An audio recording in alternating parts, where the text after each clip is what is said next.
Permasalahan Net89 kembali hangat lagi, setelah membernya yang merasa dirugikan menuntut hak dan pertanggungjawaban PT Simbiotik Multitalenta Indonesia, SMI, yang mewadahi Net89, dan belakangan diketahui member Net89 juga melaporkan ke Bareskrim Polri, dan menghadap anggota DPR Komisi 6, dan yang terakhir mengadakan pertemuan ke Semenko Polhukam, yang dikutip dari beberapa pemberitaan media online nasional, Minggu, tanggal 21 Agustus tahun 2022.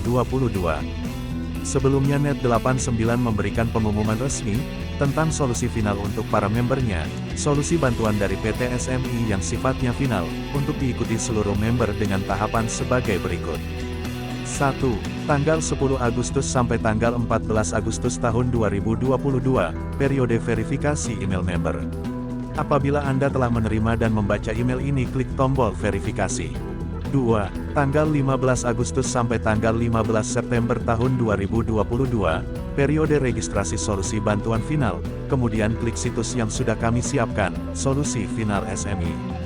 3. Kemudian tanggal 16 September tahun 2022 sampai selesai, periode realisasi solusi bantuan final. Pengumuman juga menyampaikan, bagi member yang tidak mengambil solusi bantuan ini, maka secara otomatis member tersebut dianggap memilih jalur pengurusan WD secara langsung dan mandiri kepada masing-masing broker. Menanggapi kembali hangatnya permasalahan Net89, pasca solusi bantuan final untuk member Net89, seorang praktisi hukum, Yunasril Yuzar, SH, memberikan pandangannya, masalah gejolak Net89 kembali hangat tersebut.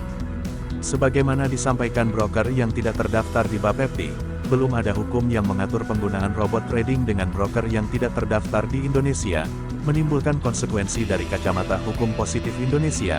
Aktivitas member Net89 atau trader dianggap tidak ada, karena berada di luar jangkauan hukum positif Indonesia, ujarnya. Yunasril Yuzar, SH, yang juga seorang advokat yang berpengalaman menangani kasus robot trading juga mengatakan, seseorang dinyatakan melakukan perbuatan hukum, harus dapat dijangkau atau terukur, dan dinyatakan dalam aturan, sesuai asas legalitas maka akan terdapat, asas kepastian hukum, semua dugaan yang mengarah pada aktivitas member Net89 atau trader, bisa dikatakan, null and void, artinya sejak awal, tidak ada, dan dianggap tidak ada, alias kosong. Maka konsekuensi hukumnya, apapun, batal demi hukum.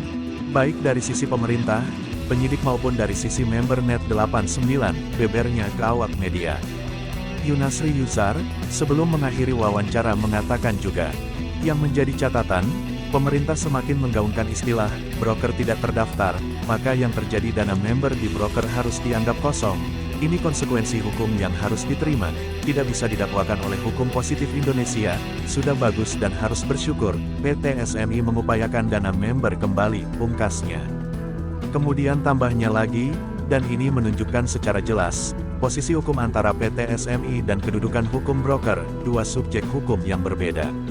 Member Net89 sepertinya antusias terhadap pengumuman solusi final tersebut, tidak ada cara lain kecuali mendukung segala upaya Net89, dalam mengupayakan dana kembali, salah besar bila member Net89, bila tidak menyatu dengan PT SMI.